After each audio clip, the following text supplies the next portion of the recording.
சமீபத்தில் வெளியான படங்களிலேயே பெரிய அளவில் வசூல் செய்து வெற்றியடைந்த படம் ஓரிரண்டு படங்கள் தான். அவற்றில் ஒன்று விஜய் ஆண்டனி கதாநாயகனாக நடித்த பிச்சைக்காரன். படம் வெளியாகி அனைத்து சென்டர்களிலும் ஹவுஸ்ஃபுல்லாக ஓடிய பிச்சைக்காரன் படத்தின் வெற்றிக்கு ஆண்கள் கூட்டம் அலைமோதியதே காரணம் என்கின்றனர் தியேட்டர்காரர்கள். வழக்கமாக பெண்கள் கூட்டம் அதிகமாக வந்தால்தான் படம் வெற்றியடையும் என்று சொல்வார்கள்.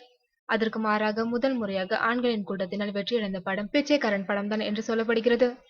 அம்மா சென்டிமெண்ட் கதை என்பதால் ஆண்களுக்கு பிடித்தமான படமாக இருந்துள்ளது பிச்சைக்காரன்.